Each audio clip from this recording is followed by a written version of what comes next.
Kondisi Kota Medan hari ini per hari ini masih level 1. Tentunya kegiatan-kegiatan yang diperbolehkan dalam level 1 itu ada kategorinya, ada aturannya. Yang sekarang perlu sama-sama kita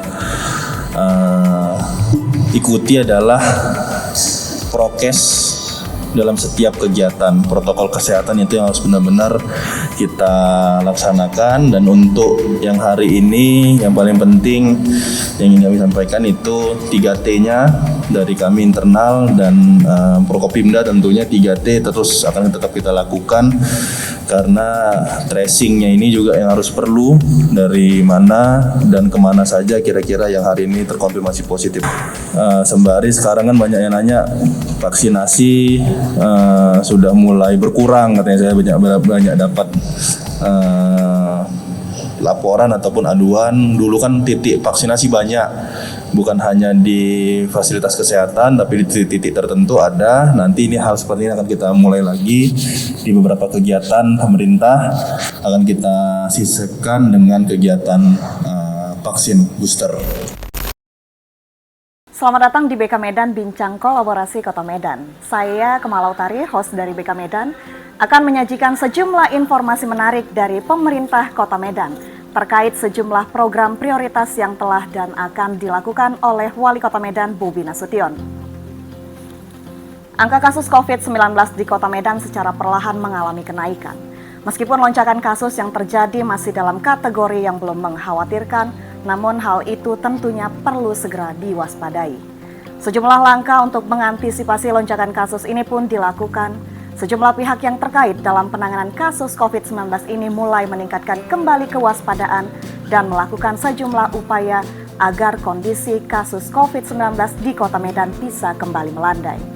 Untuk mengetahui lebih jelas lagi bagaimana langkah yang akan dilakukan pemerintah Kota Medan dalam mengantisipasi lonjakan kasus COVID-19 di Kota Medan, telah hadir bersama kami Kepala BPBD Kota Medan, Kasatpol PP Kota Medan, dan Kepala Bidang P2P Dinas Kesehatan Kota Medan yang akan berbincang dengan kita terkait penanganan kasus COVID-19 di Kota Medan dengan tema Pandemi Masih Belum Berakhir.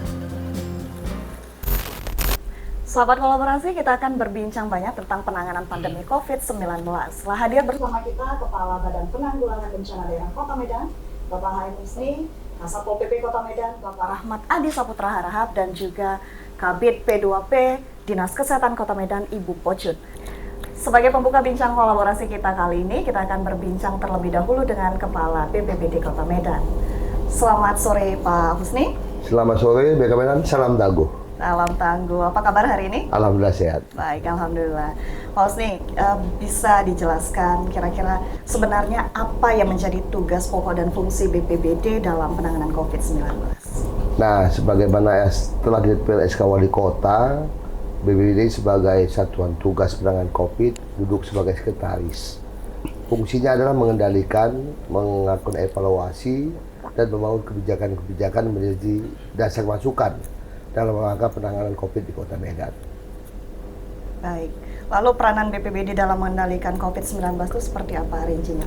Nah, hari ini kita tetap membangun posko COVID sebagai pusat pengaduan masyarakat, juga memonitoring tentang perkembangan COVID yang terjadi, juga melakukan konsolidasi dan koordinasi dengan para OPD yang melakukan fungsi tugasnya, sehingga dalam rangka memantau keadaan COVID bisa dilakukan dengan sistemik dan terkoordinir.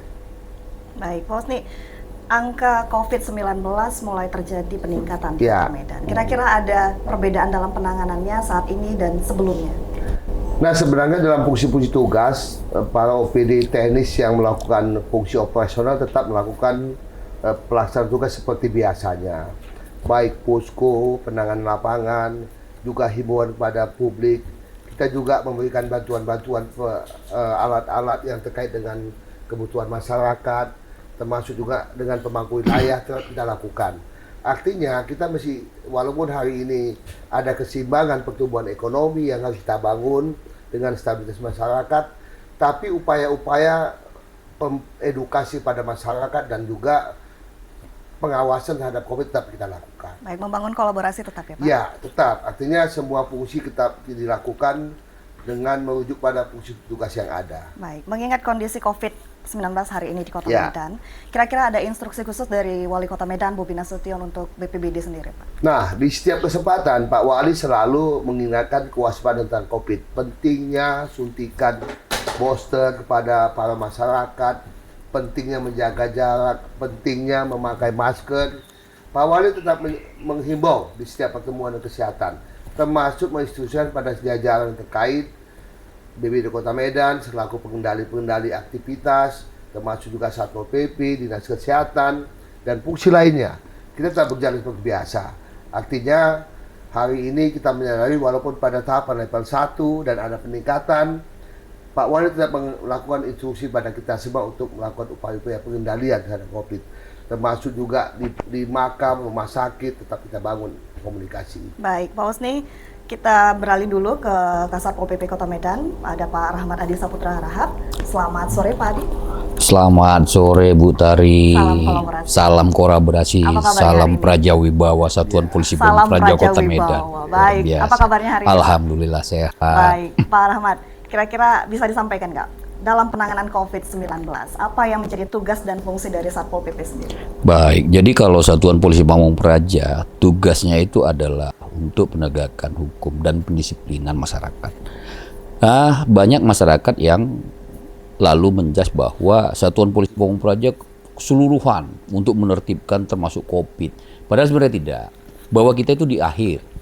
Bagaimana pengawasan dari OPD, contohnya Dinas Pariwisata, melakukan sosialisasi, edukasi, pengawasan terhadap dunia usaha, untuk melakukan pelaksanaan protokol kesehatan. Nah, apabila sudah dilakukan pengawasan, peringatan, tidak juga dilakukan dengan baik, baru Satuan Polisi Pamung Praja akan melakukan tindakan, penutupan usaha, pembatasan, penyegelan, dan lain sebagainya. Jadi seperti itu. Tidak ada perubahan pekerjaan kita ya, Pak, tugas-tugas kita? Tidak ada. Baik, untuk penanganan COVID saat ini, apakah ada perubahan seperti yang lalu? Artinya begini, perubahannya sebenarnya tidak terlalu signifikan. Cuman waktu kemarin COVID sangat luar biasa, sekarang mungkin sudah agak melandai seperti data dari BPBD bahwa kita mungkin sudah menjadi endemi ya seperti itu ya. Cuman kita tidak mau juga mengatakan bahwa COVID itu sepenuhnya sudah hilang. Kita juga harus ada antisipasi, ya kita tetap lakukan protokol kesehatan termasuk apa yang disampaikan oleh Bapak Wali Kota bahwa dunia usaha, tempat-tempat berkumpulnya masyarakat juga harus melakukan untuk peduli lindungi, termasuk juga untuk booster kan seperti itu. Sehingga apa?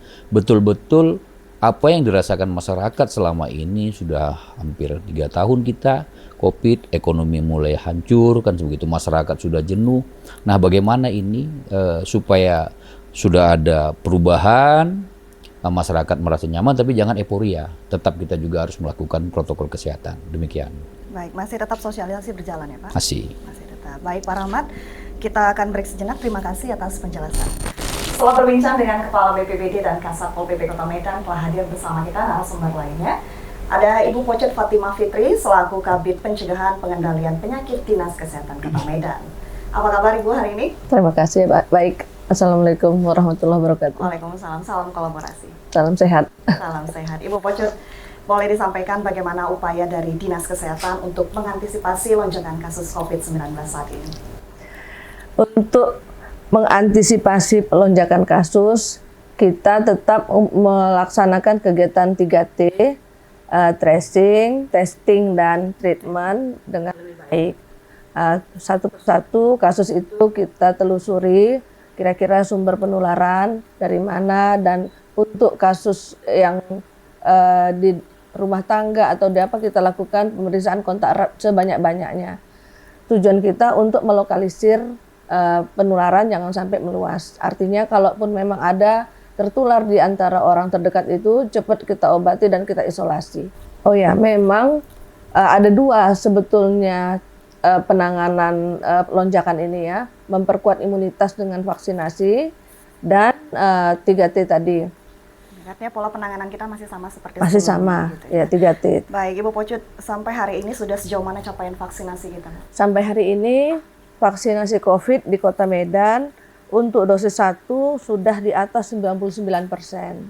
Untuk dosis 2 sudah di atas 88%. dan dosis 3 yang memang masih rendah untuk masyarakat umum itu 27,35%. Inilah yang sedang kita upayakan meningkatkan booster ini, karena memang dari pendapat ahli ya, booster ini atau meningkatkan imunitas ini adalah salah satu cara untuk menyelesaikan pandemi. Jadi ini yang kita sedang push, kita perbanyak Vaskes dan tempat-tempat yang melayani vaksinasi di Kota Medan. Lalu untuk upaya yang lain mungkin membangun kolaborasi dengan pihak-pihak lain seperti itu, Bu? Ya, kita tetap melakukan kolaborasi, termasuk untuk vaksinasi ini ya. Kita bekerja sama, kemarin sudah selesai dengan BCA ya. BCA menyediakan tempat, sarana, kemudian kita mendatangkan Vaskes vaksinnya. Hari ini yang kita kerjakan di minggu ini, selain di Vaskes juga di tempat umum, ada di Sun Plaza dan ada di Brastagi Supermarket. Baik. Jadi masyarakat bisa datang untuk mendapatkan booster ke sana biar lebih mudah. Baik, Ibu Pocut, kesiapan Dinas Kesehatan sendiri dalam menghadapi lonjakan COVID-19? Ya, kami tetap menyiapkan logistik untuk obat dan testing ya. Kita menyiapkan VTM dan antigen, rapid test antigen. Vaskes, terutama rumah-rumah sakit yang menangani COVID juga kita siapkan. Jadi ICU dan ruang rawat isolasinya tetap kita siapkan. Memang saat ini dengan kasus yang ada belum perlu isoter, tapi isoter juga kita persiapkan bila sewaktu-waktu dibutuhkan. Masih dalam kondisi yang terkendali ya, Bu? Masih terkendali. Baik, Ibu Pocut, terima kasih untuk penjelasannya. Kita kembali dulu ke Kepala BPBD Kota Medan. Iya. Baik, Pak Husni, kita lanjut dalam hal penanganan COVID-19. Dengan siapa saja BPBD berkolaborasi? Nah, SK Tidur Padu itu sudah melingkupi semua unsur yang ada di jajaran Pemerintahan Kota Medan. Termasuk ada satuan-satuan Satgas inti yang penanganannya melibatkan semua unsur terkait. Ada peran wilayah, ada peran lingkungan, termasuk tim teknis yang hari ini posko itu tetap kita lakukan di Gedung Dharma Wanita. Baik. Termasuk juga berkoordinasi dengan pemangku kepentingan yang ada ketika melaksanakan acara, kita standarisasi apa prasyarat yang harus dilakukan ketika acara dilakukan. Jadi kolaborasi ini tetap kita bangun sehingga dalam pengendalian dan pengawasan tetap satu line pengendalian yang kita lakukan secara sistemik. Baik. Lalu untuk mengantisipasi lonjakan kasus sendiri, ada strategi khusus kira-kira yang dilakukan BPBD? Nah, hal yang paling utama adalah edukasi dan sosialisasi pada masyarakat. Selanjutnya melalui peran-peran tim teknis yang terkait, apakah Dinas Kesehatan sebagai satminkal yang berkaitan dengan fungsi publik, tetap kita bangun. Artinya masyarakat juga hari ini harus memahami ketika terjadi lonjakan juga perlu kewaspadaan ini. Ini harus kita ingatkan dan edukasi terus. Nah, peran Pak Wali ini sangat dominan mengingatkan masyarakat. Seperti saya katakan, setiap pertemuan, setiap kesempatan beliau selalu ingat, tetap waspada. Karena sangat penting untuk mencegah dan mengendalikan kondisi yang terjadi. Baik, Pak Husni, melihat kenaikan COVID saat ini, apakah ada potensi PPKM di Kota Medan akan naik menjadi level 2? Ya, sebenarnya kan ini perlu kesiapsiagaan kita semua, kewaspadaan kita semua. Tapi di balik itu kita telah mempersiapkan diri. Kalau terjadi, akan terjadi, karena hari ini Pemko Medan sudah memiliki roadmap. Masa pandemi dan endemi seperti apa. Baik. Tahapan ini tetap kita jaga. Sehingga secara sistemik ini kita bangun pengawalannya. Baik. Dan ini juga berat dukungan dari Satpol PP, Dinas Pariwisata, Dinas Kesehatan. Termasuk hari ini kan sudah kita lempahkan kepada kecamatan. Baik. Untuk mengawasi pergerakan yang ada dan sama-sama kita kendalikan. Baik. Tadi Pak Husni sudah menyinggung soal posko COVID-19. Ya. Kalau melihat kondisi yang hari ini terjadi, apakah kita perlu menguatkan kembali fungsinya termasuk di kecamatan dan kewilayahan? Tetap. Makanya secara berjenjang posko ini kita lakukan semua tingkatan. Baik di tingkat kelurahan tetap dibangun, kecamatan, dan posko kota. Baik. Karena ini juga mengendalikan proses komunikasi antar semua entitas pemangku kepentingan yang ada. Baik. Kita berharap dengan posko COVID itu angka pandemi COVID-19 juga dapat terkendali, begitu karena ya, Pak, sebenarnya di balik ini juga masyarakat kan sudah mulai sadar Baik.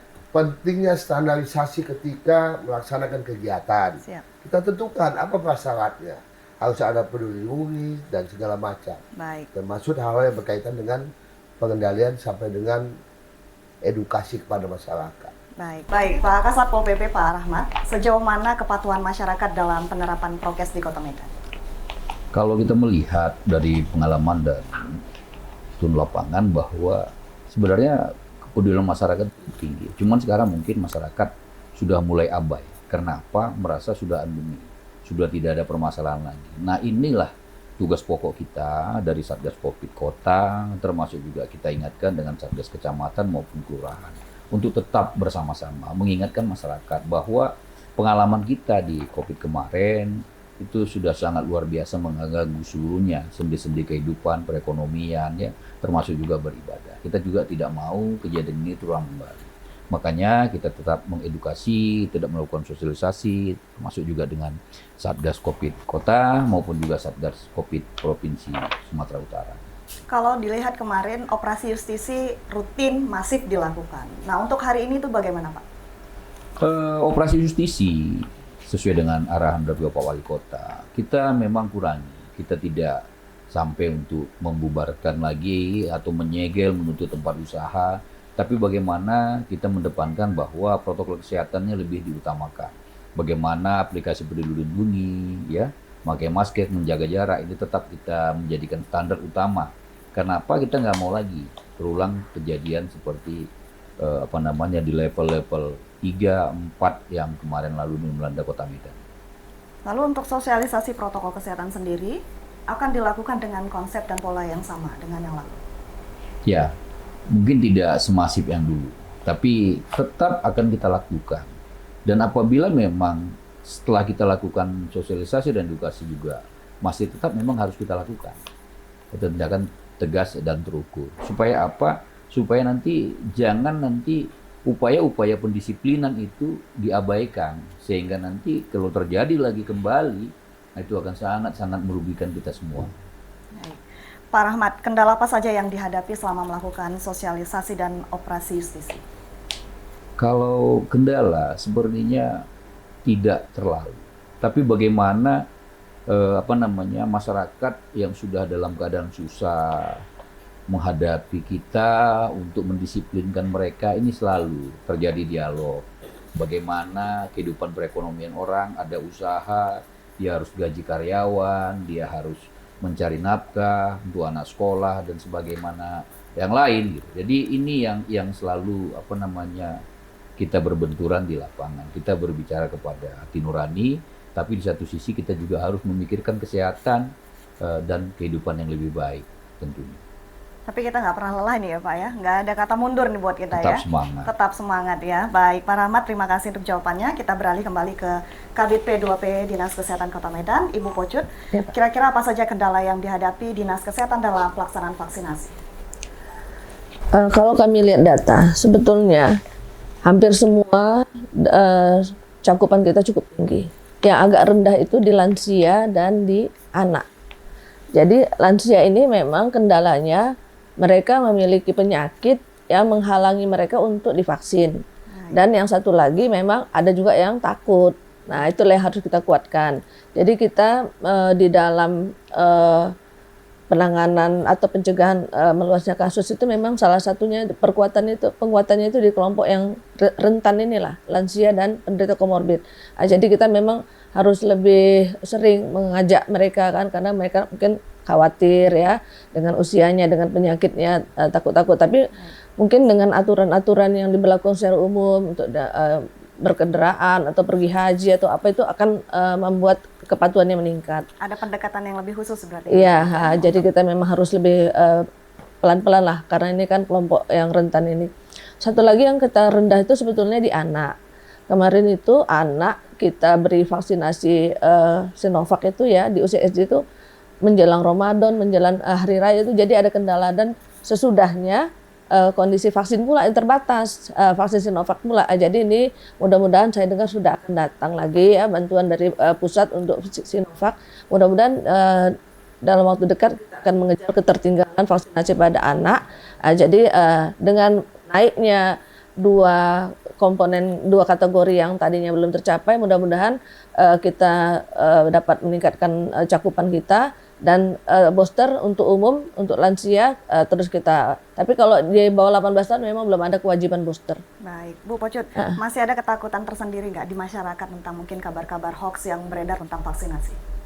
Saya rasa masih dengan adanya ya kita lah ya nggak bisa kita hindari ya efek samping dari medsos ini. Kadang-kadang orang nggak menyaring ya berita yang diterima itu entah benar entah enggak langsung aja dipercayai oleh sebagian.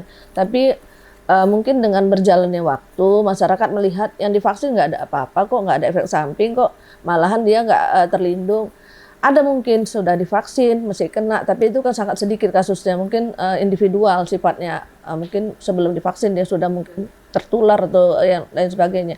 Jadi akhirnya masyarakat akan percaya dengan sendirinya dengan melihat fakta-fakta yang ada di lapangan. Baik, Ibu Pocut, sedikit mengenai tentang ditemukannya COVID varian baru. Bagaimana antisipasi yang dilakukan Dinas Kesehatan sendiri? Ya, walaupun ada varian-varian baru, tapi pada prinsipnya kan jenis virusnya induknya kan hampir sama. Jadi dengan varian baru itu mungkin yang berbeda adalah gejalanya. Tapi kalau cara pencegahannya, cara mengatasinya tetap ya dengan prokes dan vaksin. Baik. Lalu Ibu Pocut mewakili dari Dinas Kesehatan Kota Medan, apa yang ingin disampaikan kepada masyarakat agar pandemi COVID-19 di Kota Medan dapat segera berakhir? Ya, pesan intinya dua itu, ya, perkuat protokol kesehatan, terutama di tempat-tempat yang kita belum tahu kondisi status vaksinasinya, status kesehatannya, tempat-tempat umum yang ramai, tetaplah memakai masker, jaga jarak, cuci tangan, itu masih tetap.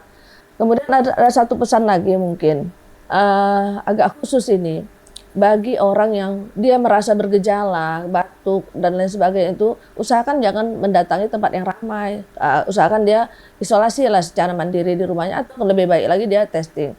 Dan bila ternyata di antara kita sudah ada yang positif, katakanlah sudah terkonfirmasi dia COVID, ini masih kendala di lapangan bagi petugas kesehatan. Pada saat melakukan tracing untuk kontak eratnya, banyak sekali yang menolak sekarang ini. Itu jadi mudah-mudahan masyarakat lebih maulah terlibat dalam mengatasi pandemi ini dengan bersedia menjadi diperiksa sebagai kontak eratnya itu. Karena kan kita nggak tahu dia positif atau tidak kalau nggak dites, apalagi pada kasus yang tak bergejala, supaya penularan ini bisa kita putuskan. Itu yang mungkin yang pesan terakhir. Intinya prokes dan vaksin. Yeah. Baik, terima kasih Ibu Pocut, kita break sejenak. Baik, Pak Satpol PP, Pak Rahmat, sejauh ini apakah penanganan pandemi COVID-19 yang dilakukan Satpol PP sudah optimal? Kita sebenarnya bukan kita yang menilai masyarakat. Artinya apa? Kita sampai di level 1 itu bukan hanya tugas dari Satuan Polisi Pamong Praja, tapi seluruh satuan tugas COVID yang bekerja sama bahu-membahu tidak menyerah, ya. Termasuk juga dukungan dan partisipasi dari masyarakat, termasuk juga pengusaha. Kalau tidak berkolaborasi keseluruhan ini, apa yang kita lakukan juga akan sia-sia. Bu Dinas Kesehatan dengan vaksinnya, ya Pak BPBD juga melakukan kegiatannya. Tapi kalau memang masyarakatnya tidak disiplin, tidak menerapkan juga untuk protokol kesehatan, ini mungkin saya pikir tidak akan bisa berhasil ya sampai sekarang ini.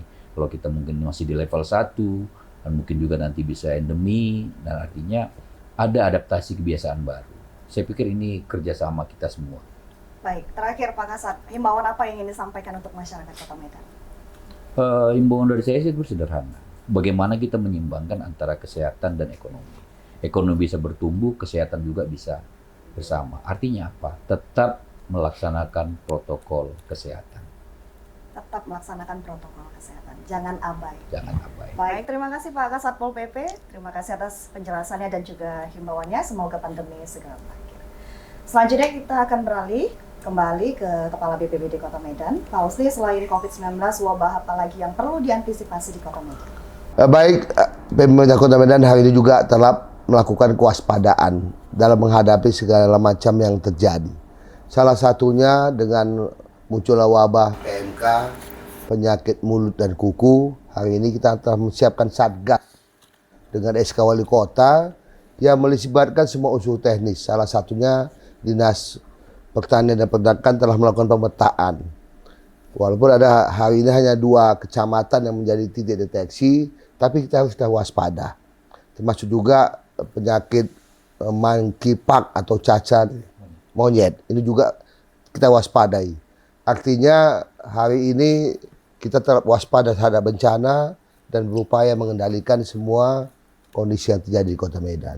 Baik, Pak Husni, dengan penanganan yang sudah dilakukan, apa harapan Bapak ke depannya? Nah, kita berharap adanya pemahaman yang sama antara tugas pemerintah dan masyarakat. Karena sebuah kolaborasi ini juga menjadi sebuah kepentingan utama. Masyarakat memahami tentang pentingnya menjaga diri, kami dari pemerintah siap membangun kolaborasi untuk menangani semua fungsi. Karena kesatuannya adalah sebagai tujuan utama, mewujudkan medan bekah dengan keselamatan yang ada. Optimis pandemi akan berubah menjadi pandemi. Insya Allah, karena kita punya jargon tangguh, siap untuk selamat. Baik. Artinya ini menjadi jargon kita semua. Baik, terima kasih Pak Husni untuk keterangannya, untuk penjelasannya. Semoga ini menjadi informasi yang penting bagi masyarakat Baik, dan terima kasih. akan menjadi kolaborasi bagi semua masyarakat agar pandemi COVID-19 bisa segera berakhir di Kota Medan. Terima kasih kepada seluruh narasumber yang telah hadir, Kepala BPBD Kota Medan, Kasat Pol PP Kota Medan, dan Kabid P2P Dinas Kesehatan Kota Medan. Akhirnya kami mengucapkan terima kasih kepada semua yang terlibat. Semoga apa yang kami hadirkan dapat memberikan manfaat bagi masyarakat Kota Medan dan mendukung seluruh program Wali Kota Medan Bobi Nasution. Salam kolaborasi dan sampai jumpa. Salam kolaborasi.